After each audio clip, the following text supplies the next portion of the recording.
بسم اللہ الرحمن الرحیم۔ واقعہ کربلا کے بعد یزید کی خلافت اور بادشاہت تو مستحکم ہو گئی تھی اور لوگوں کے دلوں میں یزید کا ڈر اور خوف بیٹھ گیا تھا، لیکن اس ڈر اور خوف کے ساتھ لوگوں کے دلوں میں یزید کے لیے نفرت بھی تھی جو اس نے خانوادہ رسالت کے ساتھ کیا۔ اس کو لوگ کبھی بھلا نہ سکتے تھے۔ یزید چونکہ نااہل حکمران تھا،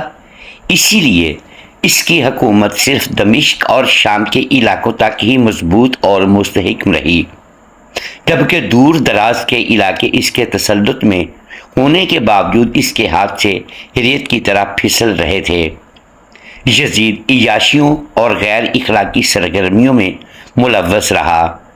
یہاں تک کہ واقعہ کربلا کے بعد چند سال کا عرصہ عیش و عشرت میں گزارنے کے بعد یزید شرمناک موت سے دوچار ہوا تو اسلامی سلطنت سیاسی طور پر بکھر کر رہ گئی۔ مدینہ منورہ اور مکہ مکرمہ میں ابو بکر صدیق رضی اللہ تعالی عنہ کے نواسے اور سیدہ اسماء بنت ابی بکر صدیق کے صاحبزادے عبداللہ بن زبیر نے خلافت کا اعلان کیا اور حجاز کرام کے مسلمانوں نے بڑی تعداد میں عبداللہ بن زبیر کی بیعت کر لی۔ ایسے میں کوفہ اور عراق میں بھی بہت سے حکمران حکومت کے اور بادشاہت کے دعوے دار ہوئے، جن میں ایک نام مختار سقفی کا بھی تھا۔ چونکہ واقعہ کربلا کو گزرے زیادہ عرصہ نہ ہوا تھا اور لوگوں کے دلوں سے ابھی بھی خانوادہ رسالت کی محبت اور ان پر ہونے والے ظلم و ستم کی شدت کم نہ ہوئی تھی، اس لیے مختار سقفی نے خاندان رسالت اور کربلا کے مجرمین کو سزائیں دینے کا اعلان کیا اور مسلمانوں میں مقبولیت حاصل کی۔ چنانچہ اس کے اس منشور کے تحت لوگوں نے مختار سقفی کا ساتھ دیا اور یوں مختار سقفی نے کوفہ پر تسلط قائم کر لیا، اور اس کے بعد اس نے اپنے وعدے کے مطابق کربلا کے مجرمین کو گرفتار کیا اور ان کے سرکردہ افراد جیسا کہ شمر ملعون، عبداللہ ابن زیاد، عمر بن سعد، خولد بن یزید اور دیگر مجرمین کو گرفتار کیا اور ان کو سزائیں دیں اور ان کو قتل کیا، جس سے مسلمانوں کا اعتماد اس پر مزید بڑھ گیا۔ مختار سقفی نے اب اپنی مقبولیت کے بڑھتے ہی کوفہ سے نکل کر دوسرے علاقوں پر بھی اپنا تسلط جمانے کی کوشش کی، کیونکہ وہ جانتا تھا کہ کربلا کے مجرمین کو سزائیں دینے کے بعد خانوادہ رسالت کی محبت کا دعویٰ کرنے کے بعد لوگ اس کے ساتھ ہیں۔ چنانچہ اس نے دیگر علاقوں پر بھی قبضہ جمانے کی کوششیں کیں۔ اس موقع پر مختار سقفی کو کسی بڑی شخصیت کی سرپرستی کی شدت سے کمی محسوس ہوئی، چنانچہ اس نے سب سے پہلے وقت کے امام سجاد المعروف امام زین العابدین علیہ السلام سے رابطہ کیا کہ وہ اس کی سرپرستی کریں، کیونکہ امام زین العابدین علیہ السلام تو گوشہ نشینی اختیار کر چکے تھے، ان کو سیاسی اور حکومتی معاملات سے کوئی سروکار نہ تھا۔ مختار سقفی چاہتا تھا کہ اگر ایک بار امام زین العابدین مسلمانوں کے درمیان میری سرپرستی کا اعلان فرما دیں اور مجھے ان کی حمایت حاصل ہو جائے تو پھر میں اپنی حکومت کو مزید پھیلا سکتا ہوں۔ لیکن امام زین العابدین علیہ السلام نے مختار سقفی کی سرپرستی سے انکار کر دیا۔ اس کے بعد مختار سقفی نے حضرت علی رضی اللہ تعالی عنہ کے ایک غیر فاطمی بیٹے اور امام زین العابدین علیہ السلام کے چچا محمد بن حنفیہ سے رابطہ کیا اور ان کی سرپرستی چاہی۔ محمد بن حنفیہ بھی اہل بیت اطہار کے ایک فرد تھے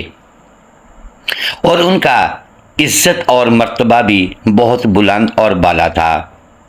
اور لوگ ان کی بھی عقیدت اور محبت میں ان کا بڑا احترام کرتے تھے۔ محمد بن حنفیہ نے مختار ثقفی کی حمایت سے نہ تو انکار کیا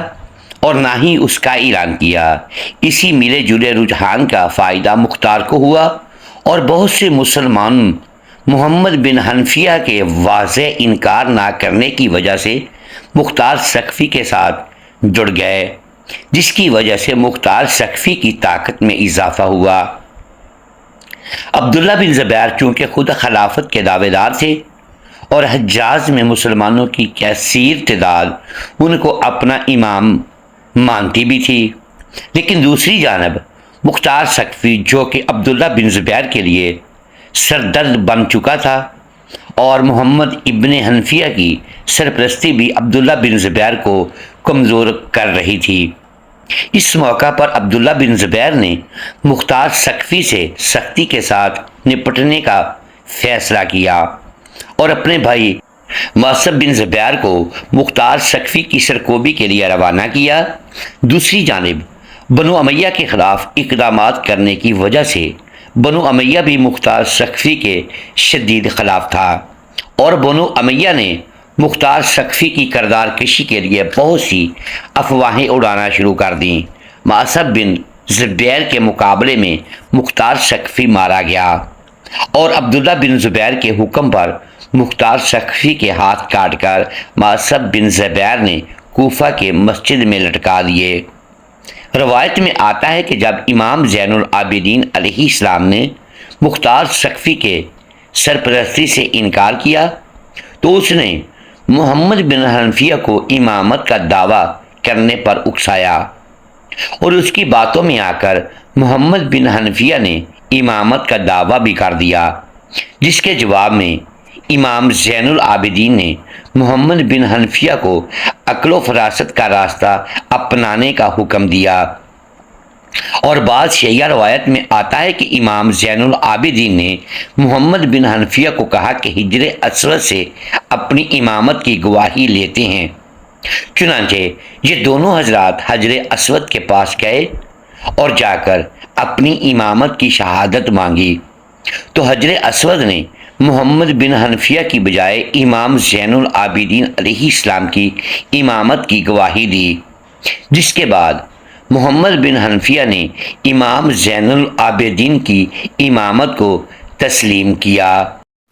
محترم ناظرین، امید ہے آج کی یہ ویڈیو آپ کو پسند آئی ہوگی۔ ناظرین گرامی، اگر ہم اس ویڈیو میں الفاظ کی درستگی دانستہ یا دیدہ دانستہ درست نہیں کر پائے تو ہم آپ سے معذرت خواہ ہیں اور اللہ کے حضور معافی کے طلبگار ہیں۔ ناظرین گرامی، ویڈیو کو لائک کیجئے، چینل کو سبسکرائب کیجئے اور بیل آئیکن پریس کر دیں تاکہ ہر نئی آنے والی ویڈیو اب تک بروقت پہنچ سکے اور ہماری حوصلہ افزائی ہوتی رہے۔ اگلی ویڈیو تک کے لیے اجازت دیجیے گا۔ شکریہ، اللہ حافظ۔ آخر میں پیارے آقا صلی اللہ علیہ وآلہ وسلم کی ذات اقدس پر ایک مرتبہ درود پاک کا نذرانہ ضرور پیش کیجیے گا۔